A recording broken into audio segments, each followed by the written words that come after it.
नमस्कार बच्चों, कैसे हैं आप सब। उम्मीद करता हूं कि आप सब बढ़िया होंगे। चलिए आज हम क्लास 12 के फिजिक्स देखने वाले हैं। इलेक्ट्रोस्टैटिक्स पहला यूनिट, जिसमें कि हम लोग लास्ट डे हम लोग क्या किए थे, विद्युत द्विध्रुव के अक्षीय स्थिति में तीव्रता को ज्ञात किए थे।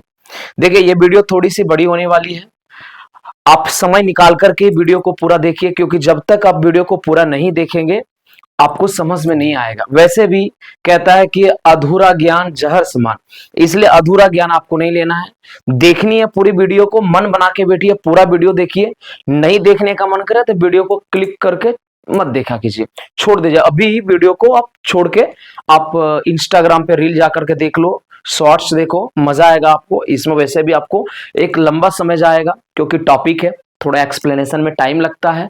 अगर आपके पास टाइम है, आप आकर सीखने के लिए आए हुए हैं, तभी इस वीडियो को देखिए, अन्यथा इस वीडियो को अवॉइड करिए। चलिए, जो भी बच्चा मेरे साथ साथ चलेंगे, कॉपी पेन निकाल के रेडी रखिए। सबसे पहला बात करेंगे सवाल की। सवाल से भी पहले आपको जानना ये जरूरी होगा, क्या जानना जरूरी होगा कि अभी हम लोग पढ़ के आ रहे हैं फिजिक्स में, क्लास 12 के फिजिक्स में हम लोग अभी क्या पढ़ रहे हैं ना। सबसे पहले इसको देख लेते हैं कि क्लास 12 की फिजिक्स में हम लोग क्या पढ़ रहे हैं। क्लास 12 है ना, फिजिक्स सब्जेक्ट क्या देख रहे हैं हम लोग, फिजिक्स देख रहे हैं, ठीक है। बात करें यूनिट का, तो कौन सा यूनिट अभी हम लोग पढ़ रहे हैं, यूनिट फर्स्ट पढ़ रहे हैं, राइट। क्या नाम है यूनिट का, स्थिर वैद्युतिकी। क्या नाम है, स्थिर वैद्युतिकी नाम है। अंग्रेजी में क्या बोलते हैं स्थिर वैद्युतिकी को, इलेक्ट्रोस्टैटिक्स। क्या बोलते हैं, इलेक्ट्रोस्टैटिक्स बोलते हैं, ठीक बात, बहुत बढ़िया। बहुत सारे बच्चे के कमेंट आ रहे हैं कि सर इस चैप्टर का ना, इस यूनिट का ना ऑब्जेक्टिव कराइए। देखो गुरु, ऑब्जेक्टिव पढ़ने का मतलब तभी निकल के आएगा जब आप पहले इसके सारे सब्जेक्टिव क्वेश्चंस को देखेंगे। कुछ बच्चे करें को वन शॉर्ट वीडियो बनाइए sir, one short video exam के टाइम। अभी टॉपिक वाइज, अभी हम लोग टॉपिक वाइज कवर करेंगे। हाँ, कोशिश करेंगे कि एक वीडियो में 2-3 टॉपिक कवर हो, वो अलग बात है। लेकिन अगर टॉपिक बड़ा है तो एक वीडियो में एक ही टॉपिक कवर हो पाएगा, ठीक है। तो अभी हम लोग टॉपिक वाइज को वीडियो को देखेंगे, लेकिन एग्जाम के टाइम में हम लोग वन शॉट वीडियो को देखने की कोशिश करेंगे, ठीक है। एक बार मैं फ्रेम चेक कर लेता हूं, फ्रेम कैसा है, क्योंकि फ्रेम अगर गड़बड़ हो गया तो फिर दिक्कत है। चलिए, फ्रेम राइट है, क्लियर। अब सबसे पहले क्या करेंगे, सबसे पहले हम लोग देखते हैं क्वेश्चन को। क्वेश्चन क्या था, क्वेश्चन था विद्युत द्विध्रुव के कारण, लास्ट वीडियो का क्वेश्चन था विद्युत द्विध्रुव के कारण अक्षीय स्थिति में तीव्रता। लेकिन आज की वीडियो में हम लोग क्या करेंगे, विद्युत द्विध्रुव के कारण निरक्षीय स्थिति में विद्युत क्षेत्र की तीव्रता को निकालेंगे। तो सबसे पहले हम लोग क्या करते हैं, एक विद्युत द्विध्रुव को बना लेते हैं, ठीक है।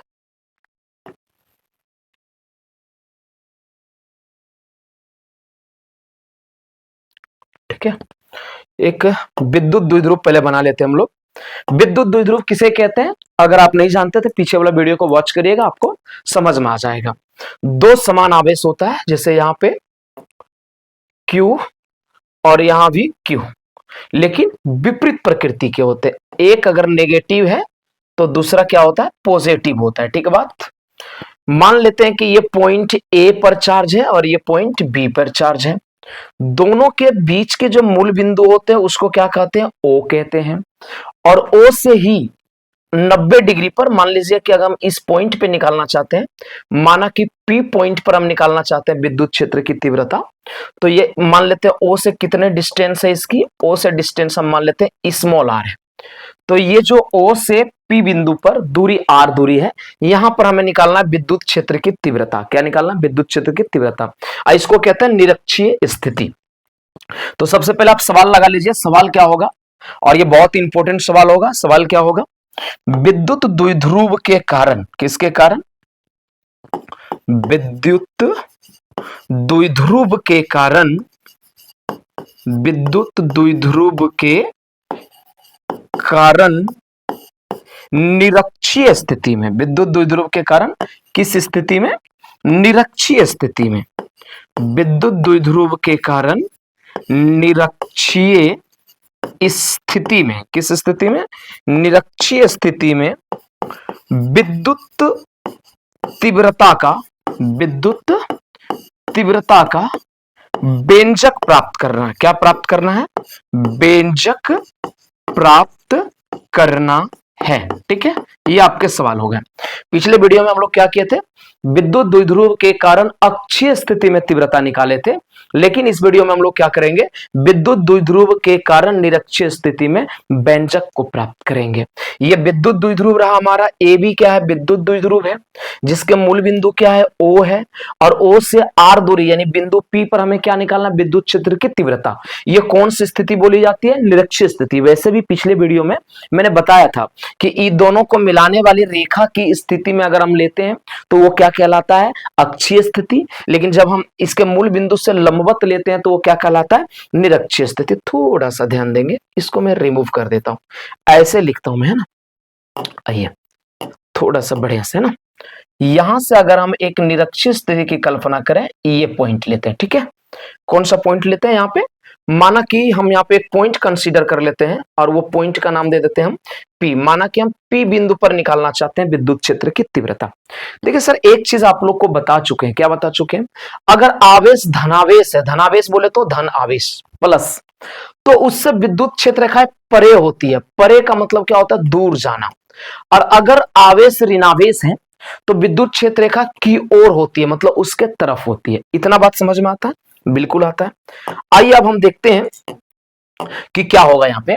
देखिए प्लस आवेश है, तो इसके कारण अगर मैं चाहूं पॉइंट P पर निकालने के लिए तो क्या होगा? दूर जाएगा, किसके तरफ आएगा? ऑब्वियस सी बात है, दूर जाएगा। तो मैं यहां से पहले क्या करता हूं, एक दूर जाने वाली रेखा ड्रॉ कर देता हूं। ठीक है, कि यहां से दूर जा रही है। ठीक है, एक मिनट।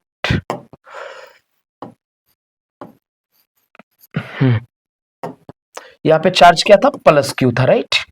यहां से दूर जाने वाली रेखा को मैं ड्रॉ कर देता हूं ना, ताकि स्पष्ट आपके समझ में आने लगे कि मैं कहना क्या चाह रहा हूं, राइट।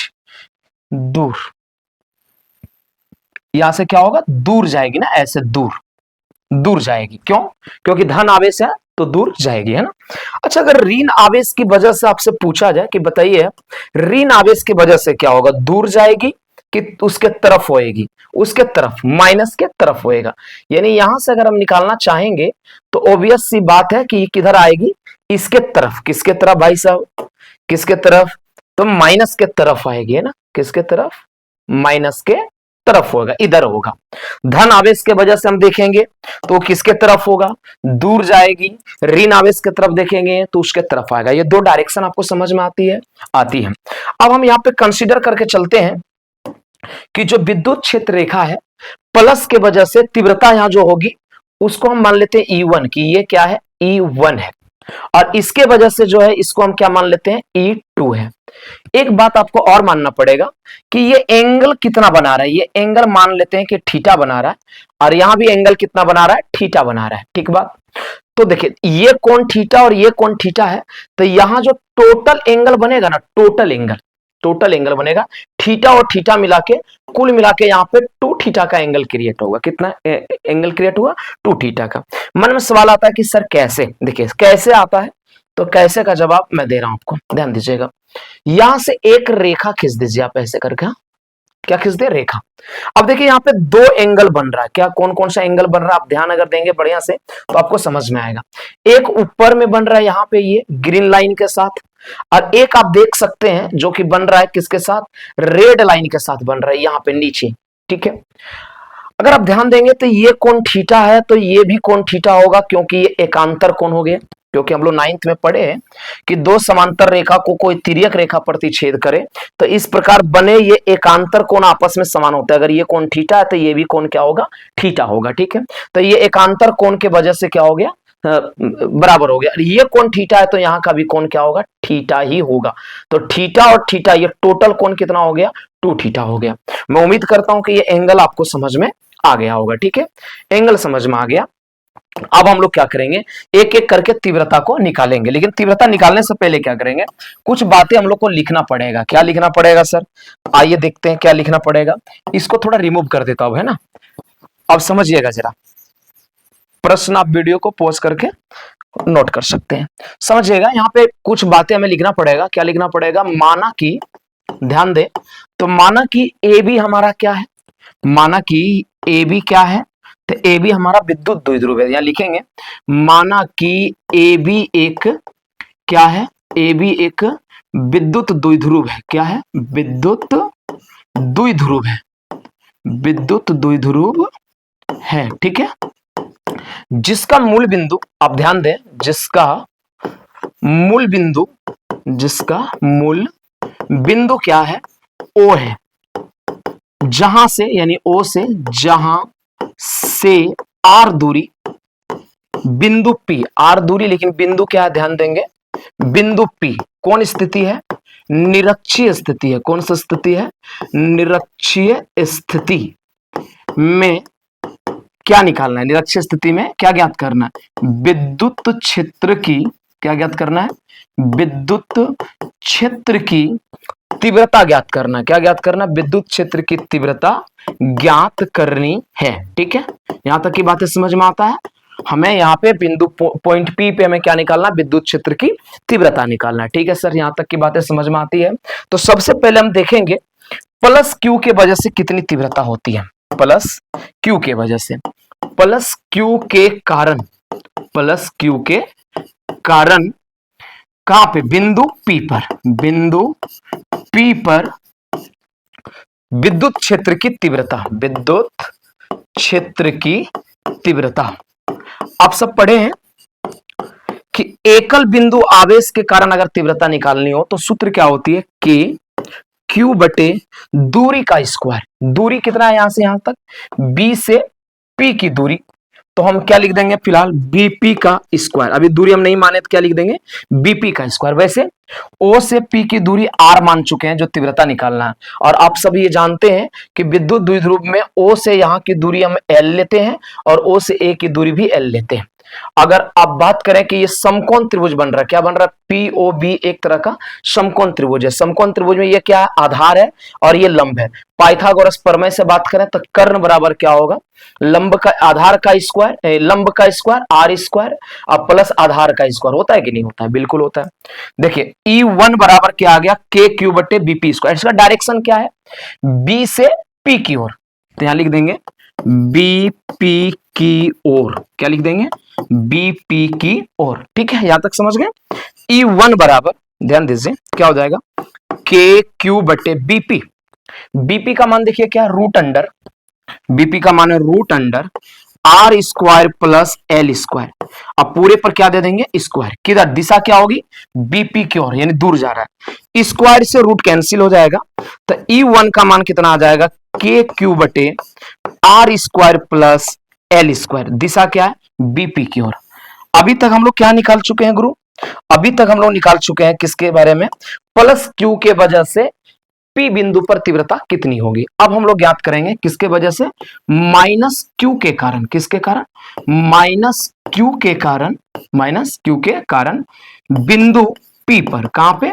बिंदु पी पर तीव्रता देखेंगे, विद्युत क्षेत्र की तीव्रता। यानी हम किसकी बात कर रहे हैं? E2 का। किसकी बात कर रहे हैं? E2 का बात कर रहे हैं। E2 कैसे निकलेगा? फॉर्मूला होगा के क्यू बटे दूरी का स्क्वायर। अब की बार दूरी क्या है? एपी। अगर आप ध्यान से देखेंगे ना तो बराबर दूरी है। कैसे? ये भी वही लंब, आधार वही एल, तो पाइथागोरस प्रमेय से निकालेंगे तो वही उतना ही सेम आएगा। कितना आएगा? Root under R square plus L square का होल स्क्वायर, क्योंकि दूरी का स्क्वायर होता है।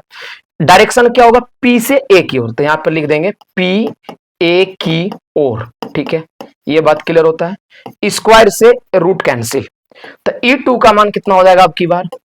के क्यू बटे R square plus L square. Direction क्या? पी की ओर। अगर इसको हम मान ले समीकरण 1 और यहां वाला को मान ले समीकरण 2, तो आप ध्यान से देखिए, इसका भी मान है E1 का भी मान है के क्यू बटे R square plus L square, और इसका भी मान है के क्यू बटे R square plus L square. मतलब दोनों के वैल्यू क्या सेम है, आरएचएस सेम है। तो हम कह सकते हैं क्या? समीकरण 1 व 2 से हम कह सकते हैं, क्या कह सकते हैं? समीकरण 1 व 2 से हम कह सकते हैं कि E1 बराबर क्या है? E2 है। दोनों का मान क्या है? बराबर है।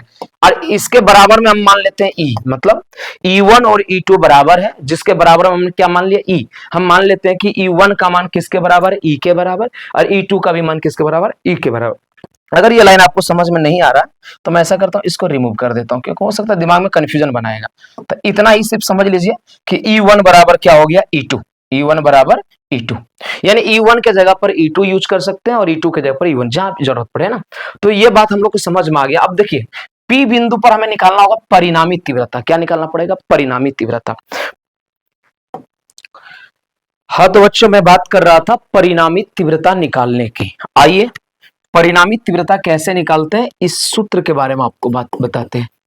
तो आपको लिखना है सबसे पहले परिणामी तीव्रता। अब परिणामी तीव्रता को हम मानते हैं ई। ई का सूत्र होता है रूट अंडर पहला तीव्रता का स्क्वायर यानी E1 का स्क्वायर प्लस दूसरा तीव्रता का स्क्वायर यानी E2 का square plus 2 into E1 into E2 और कॉस दोनों के बीच में एंगल कितना बन रहा था, 2 थीटा। याद करिए, एक तो तीव्रता इस डायरेक्शन में था और एक तो तीव्रता इस डायरेक्शन में था और दोनों के बीच में एंगल कितना बन रहा था, 2 थीटा का। यहां पे पुट करेंगे 2 थीटा। ठीक बात, आगे बढ़ते हैं। यहां से ध्यान दीजिएगा क्या होगा, यहां से आगे बढ़ेंगे तो E बराबर हो जाएगा रूट अंडर का। अब देखिए एक चीज अभी हम लोग सीखे थे ना, E1 बराबर क्या आया था, E2, यानी E2 के जगह पे हम E1 का इस्तेमाल कर सकते हैं। तो यही करेंगे भी, जहां E2 है वहां हम E1 का इस्तेमाल करेंगे। यहां E1 है, रहने देते हैं इसको, E1 का स्क्वायर प्लस E2 है, इसको कर देते हैं E1 का स्क्वायर प्लस 2E1 और इंटू E2 है, E2 को क्या लिखेंगे, E1 और cos 2 थीटा। आगे ध्यान देंगे क्या होगा, E बराबर रूट अंडर का E1 स्क्वायर जोड़ E1 स्क्वायर क्या हो जाएगा, 2E1 का स्क्वायर प्लस 2 इंटू E1 गुना E1 करेंगे तो E1 का स्क्वायर और ये हो जाएगा cos 2 थीटा। तो ये क्या हो जाएगा, E बराबर रूट अंडर का, कॉमन क्या आएगा देखिए तो 2E1 square, 2E1 square common ले लेंगे तो क्या बचेगा, यहाँ नहीं कुछ बचा तो 1 बचा और यहाँ क्या बचा, यहाँ बच गया 2 cos 2 थीटा। 2 नहीं, 2 तो बाहर चला गया ना, 2 कॉमन में चला गया, राइट, 2 कॉमन में चला गया, क्या बचा सिर्फ 1 प्लस 2 cos थीटा। मैथमेटिक्स वाले बच्चे जानते हैं कि ये सूत्र होता है 1 प्लस cos 2 थीटा का सूत्र होता है 2 cos स्क्वायर थीटा। क्या होता है, 2 cos स्क्वायर थीटा। क्या लिख सकते हैं, ध्यान दीजिए, यहाँ बोर्ड पे ध्यान दीजिए क्या बता रहा हूं, ध्यान दीजिए। E बराबर क्या हो जाएगा, रूट अंडर 2E1 का स्क्वायर इंटू इसका सूत्र क्या हो जाएगा, 2 cos स्क्वायर थीटा। एक बात तो हम लोगों ने पढ़ा है कि जिसका जोड़ा लग जाए या जो स्क्वायर में रहे वो बाहर निकल जाता है रूट से। तो देखिए जो जोड़ा लगेगा, 2 का जोड़ा लग गया, 2 बाहर कर लेंगे, E1 स्क्वायर है तो क्या हो जाएगा, E1 बाहर हो जाएगा और cos स्क्वायर थीटा है तो क्या हो जाएगा, cos थीटा बाहर हो जाएगा, cos थीटा बाहर। समीकरण नंबर हम 3 मान लेते हैं। देखिए हमारा वैसे तो डेरिवेशन पूरा हो गया, लेकिन कुछ मान रखना है, सिर्फ क्या रखना है, E1 का मान ऑलरेडी हम लोग पीछे पढ़ चुके हैं। E1 का मान कितना आया था, के क्यू बटा R square plus L square आया था। ठीक बात, लेकिन E1 हो गया, cos थीटा का मान हम लोग को निकालना पड़ेगा। cos थीटा कैसे निकलेगा सर, देखिए विद्युत द्विध्रुव था, प्लस क्यू नहीं, इधर माइनस क्यू था और इधर प्लस क्यू था, ठीक है। और यहाँ पे दूरी ये कितना था, आर था, ये दूरी एल था, ये दूरी एल था, ये ऐसे करके बनाए थे ना। ये कितना आया था, कर्ण कितना आया था, root under R square plus L square आया था। ये एंगल कितना था, थीटा।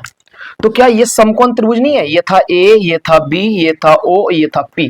पीओबी में, पीओबी समकोण त्रिभुज में अगर हम बात करें, यहाँ पे मैं लिखूं कि समकोण त्रिभुज पीओबी में देखें तो cos थीटा बराबर क्या होगा बताइए, cos थीटा बराबर होगा b बटे h।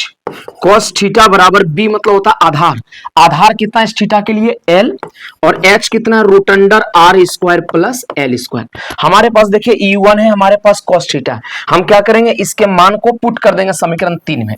तो हम यहाँ लिखते हैं, क्या लिखते हैं, यहाँ पे हम लिखते हैं, क्या लिखते हैं सर, यहाँ पे हम लिखेंगे समीकरण 3 में, किसमें बाबू, समीकरण 3 में cos थीटा E1 का मान रखने पर, इसका मान हम क्या करेंगे, रख देंगे, रखने पर ध्यान दीजिए क्या है, E बराबर 2 का 2, E1 का मान क्या रखेंगे, के क्यू बटे R square plus L square गुना, और cos थीटा का मान क्या रखेंगे, एल बटा root under R square plus L square. ध्यान दीजिएगा, E बराबर, देखिए K को अलग कर दिए, Q को लिख दिए और 2 को L के साथ लिख दिए, तो हो गया क्या, K का K, Q का Q इंटू 2L।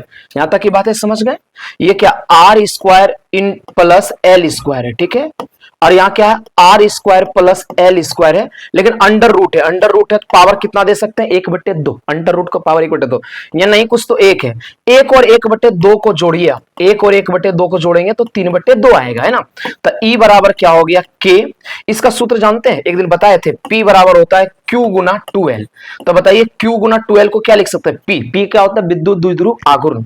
अब बटे ये दोनों गुना होके क्या हो जाएगा, क्योंकि आधार दोनों का सेम है तो घात जुड़ जाएगा, घात क्या हो जाएगा, R square plus L square पर पावर 3/2। ये हो गया मेन फॉर्मूला आपका। चाहे तो यहां सब विशेष स्थिति आप कर सकते हैं।